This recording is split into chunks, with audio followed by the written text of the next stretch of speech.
मुल्क भर में कोरोना वायरस की वैक्सीनेशन का अमल 2 दिन बाद शुरू होने जा रहा है। 5 लाख वैक्सीन की पहली खेप आज चीन से पाकिस्तान पहुंच गई है और ये वैक्सीन सबसे पहले हेल्थ केयर वर्कर्स को दी जाएगी, जिसके लिए 4 लाख से ज्यादा हेल्थ केयर वर्कर्स खुद को रजिस्टर्ड करा चुके हैं।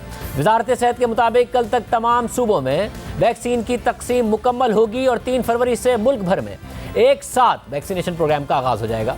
NCOC के मुताबिक मुल्क भर में वैक्सीनेशन मराकज़ कायम किए जा चुके हैं और वैक्सीनेशन का तमाम अमल डिजिटल तरीकाकार से कंट्रोल किया जाएगा। अभी चीन से वैक्सीन आई है, उसके बाद बरतानिया से वैक्सीन आएगी। वफाकी वज़ीर असद उमर ने ऐलान किया है कि 6 महीने में बरतानिया से 17 मिलियन यानी 1 करोड़ 70 लाख डोजेज आ जाएंगी। पहले मरहले में हेल्थ केयर वर्कर्स, फिर 65 साल से ज़ायद उम्र के लोगों को वैक्सीन दी जाएगी। मगर लोगों के जहन में सवालात हैं कि वो कैसे खुद को रजिस्टर्ड कराएं, कैसे उनको वैक्सीन लगेगी। इसके अलावा वैक्सीन के हवाले से बहुत ज़्यादा सवालात हैं। उन सब का जवाब देने के लिए डॉक्टर फैसल सुल्तान, बामने ख़ुसूसी वज़ीर आज़म बराए सेहत, हमारे साथ मौजूद है। डॉक्टर साहब बहुत शुक्रिया।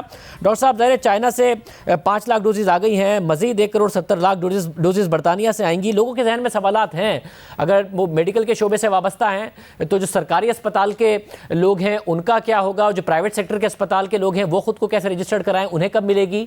65 साल से ज़ायद के जो लोग हैं उन्हें कैसे पता चलेगा कि उन्हें वैक्सीन लगनी है, वो कैसे खुद को रजिस्टर्ड कराएं, ये सारा का सारा प्रोसेस कैसे होगा?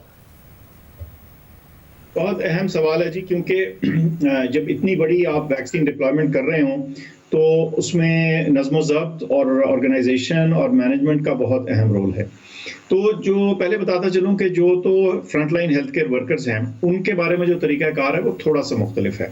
उसमें हम जो ये वैक्सीन है ये फराहम कर देंगे सूबों को, उनके साथ बहुत क्लोज कोऑर्डिनेशन रही है ये जांचने के लिए कि उनकी क्या तैयारी है, हमारे पास उनको सपोर्ट करने के लिए क्या तरीका है। और उन्होंने जो तमाम हमारे उनके फ्रंटलाइन हेल्थ केयर वर्कर्स हैं उनको रजिस्टर कर रखा है और वो एक तरीके के मुताबिक यानी, और वो क्या तरीका होगा वो इस तरह से कुछ होगा कि उनके जो हाई रिस्क हॉस्पिटल्स हैं जहां सबसे ज़्यादा कोविड के मरीज हैं और जहां सबसे ज़्यादा कोविड के मरीजों का बोझ रहा है या है, वहां से शुरू करेंगे और फिर बतदरीज वो अपने बकिया फ्रंटलाइन हेल्थ केयर वर्कर्स को कवर करेंगे। इसकी तमाम लिस्ट्स जो हैं वो हमारे नेशनल डैशबोर्ड में मौजूद हैं और हम उनको असिस्ट कर रहे हैं उनकी प्रायोरिटी के मुताबिक कि वो नाम कैसे सिलेक्ट किए जाएं। तो एक पूरा तरीकाकार इसमें बना दिया जा चुका है। अच्छा, उसके बाद जब ये मरहला ख़त्म हो जाएगा, हेल्थ केयर वर्कर्स जो हैं उनको कवर कर दिया जाएगा, तो जैसे हमने जिक्र किया था कि फिर जो सिटीजन्स हैं हमारे पाकिस्तानी शहरी जो हैं, और हम शुरू करेंगे 65 साल से ज़्यादा के लोगों के लिए। अच्छा, उसमें नादरा के डेटाबेस में हमारे पास पूरी इंफॉर्मेशन मौजूद है और फिर उसमें भी एक तरीका हमने वजह किया है। वो आप बड़ा ये चलता रहा 1166, उसके बारे में भी क्लियर कर दूं। वो सिस्टम रेडी है, सिर्फ उसको ऑपरेशनल इसलिए नहीं किया कि अभी वैक्सीन हम जनरल पब्लिक को देना शुरू नहीं हुए, लेकिन वो इंशाल्लाह उसी तरह से होगा जैसे डिस्क्राइब किया जा रहा है।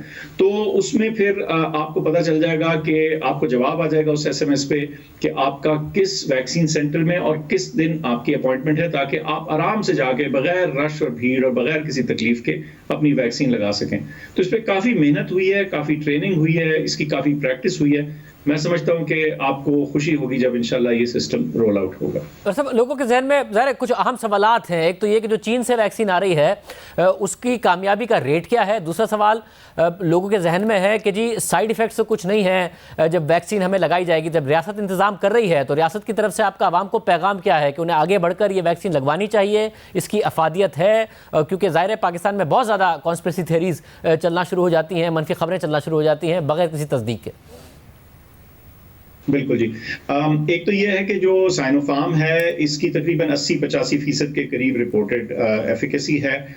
जो एस्ट्राजेनेका है उसकी भी 70 और 90% की रेंज में है। तो ये मौसर वैक्सीन हैं और इंशाल्लाह बिल्कुल लगानी चाहिए। साइड इफेक्ट्स जी मेरे ख्याल से बाजू में थोड़ा सा जो टीके का थोड़ा सा दर्द होता है वो, और उसके 1 आध दिन तक थोड़ा सा, जैसे आपको पता है किसी भी टीके के बाद थोड़ा सा शोर हो सकता है। इसके अलावा कभी हल्का फुल्का बुखार, कोई ऐसा मेजर साइड इफेक्ट नहीं है। बिल्कुल लगवानी चाहिए ये वैक्सीन, इसमें कोई शक नहीं। और मैं समझता हूं कि इसमें तमाम जो आलमी माहिरीन हैं उनकी 2 टोक राय है कि ये वैक्सीन लगे। कोई ऐसे साइड इफेक्ट्स नहीं हैं जिनके बारे में कोई परेशानी की जाए। जैसे हुकूमत ने ऐलान किया कि स्टेजेस में आएगी और फिर आवाम को लगाई जाएगी और मुफ्त लगाई जाएगी, क्या प्राइवेट सेक्टर भी ये वैक्सीन मंगा सकता है और कमर्शियली ये बेची जा सकती है पाकिस्तान में? अच्छा, इसमें चूंकि हमने दो तरह से प्रोक्योरमेंट का सोचा था, एक तो ये गावी और कोवैक्स के जरिए, या फिर जब हुकूमत डायरेक्टली खरीद करे। लेकिन तीसरा जो प्राइवेट सेक्टर का है, हम रोकना नहीं चाहते, उसके लिए रजिस्ट्रेशन का प्रोसेस हमने शुरू कर दिया। एक आध कोई छोटी सी ब्यूरोक्रेटिक हल्की फुल्की सी हर्डल है, प्रोसेस की हर्डल है, वो इंशाल्लाह मुकम्मल हो जाएगी अगले एक आध दिन में, तो वो भी मुमकिन होगा। लेकिन उसमें प्रैक्टिकली एक चीज हमने ज़हन में रखनी है, वो ये कि जब इस वक्त ग्लोबल वैक्सीन सप्लाई जो है वो इतनी शॉर्ट है, तो किसी प्राइवेट इंपोर्टर को इतनी आसानी से यह भी नहीं मिलेगी। लेकिन बिल्कुल दुरुस्त बात है कि आइंदा आने वाले हफ्तों और महीनों में यह बिल्कुल मुमकिन होगा, और हम उसको एनकरेज करेंगे, हम बिल्कुल रोकेंगे नहीं। क्योंकि अगर कोई प्राइवेटली लेके खरीद के लगवाना चाहता है, ओवर एंड अबव, अगर मतलब जो गवर्नमेंट कर रही है, जो फ्री मिलेगी, उसके अलावा अगर कोई करना चाहता है, तो हम उसको रोकेंगे नहीं, बल्कि फैसिलिटेट करेंगे। अच्छा, और जो कोरोना की दूसरी लहर है, अब ये कहा जा सकता है कि पाकिस्तान को उतना नुकसान इस दूसरी लहर ने भी नहीं पहुंचाया। ज़ाहिर अवाम एहतियात करें, मगर जो दूसरी लहर है उसमें भी जितना नुकसान मगरबी ममालिक में हुआ है उतना नुकसान नहीं किया है, और ये गुजर गई है, ये कहा जा सकता है। बिल्कुल जी, बड़ी हमारे ऊपर मेहरबानी है अल्लाह की, और आई थिंक हमारी जो मजमूई तौर पे कोशिशें हैं उसका भी असर है इसमें। बात यह है कि अगर आप बहुत सारे यूरोपीय ममालिक को देखें, तो उनके यहाँ जिस तरह से अमवात में या उनकी जो शहरी ज़िंदगी है, मजमूई ज़िंदगी पर जिस तरह असरअंदाज हुई है ये सेकंड वेव, उस तरह से हमारे यहाँ नहीं हुई। हमें ज़ाहिर है कुछ एडजस्टमेंट्स करनी पड़ी हैं, तकलीफ़ें भी हमने उठाई हैं, स्कूल और कॉलेज बंद हुए, हमारे रेस्टोरेंट की इंडस्ट्री जो है उसको वो सफ़र हुई है इस तरह से। उसके अलावा शादी हॉल वगैरह जो हैं उधर जो है पाबंदियाँ लगी। लेकिन ये मिलजुल के एक एफर्ट करके इस बीमारी की दूसरी लहर जो है वो भी नीचे आना शुरू हो गई है।